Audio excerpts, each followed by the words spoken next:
ஆம் ஹோலோ ஃப்ரண்ட்டோ வந்து இழுத்துறக்கூடாது அப்படிங்கறக்காக நம்ம வந்து பேட்டர்ன் போடாம டைரக்டா போடுறோம். அப்போ பேட்டர்ன் போட்டா நம்ம ஸ்டிச்சிங்க்கு சீம் அலவன்ஸுக்கு எக்ஸ்ட்ரா கிளாத் விடுவோம்.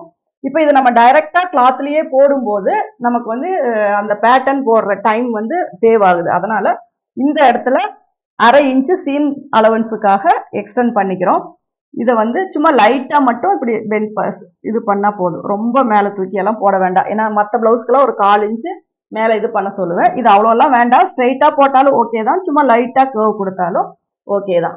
இப்போ இங்க வந்து 3 சேஞ்சஸ் பண்ணியிருக்கோம். இங்க அவுட்டர்ல எடுத்திருக்கோம். இங்க 1/2 இன்ச்சு, கீழே வந்து ஒரு 1 இன்ச்சு.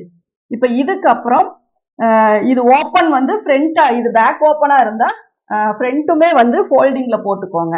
ஏன்னா இப்படி லென்த் வைஸா போடும்போது கீழே ஃபர்ஸ்ட் பேக் தட்டு, அதை ஒட்டி அப்படியே ஃப்ரண்ட் தட்டு போட்டுக்கோங்க.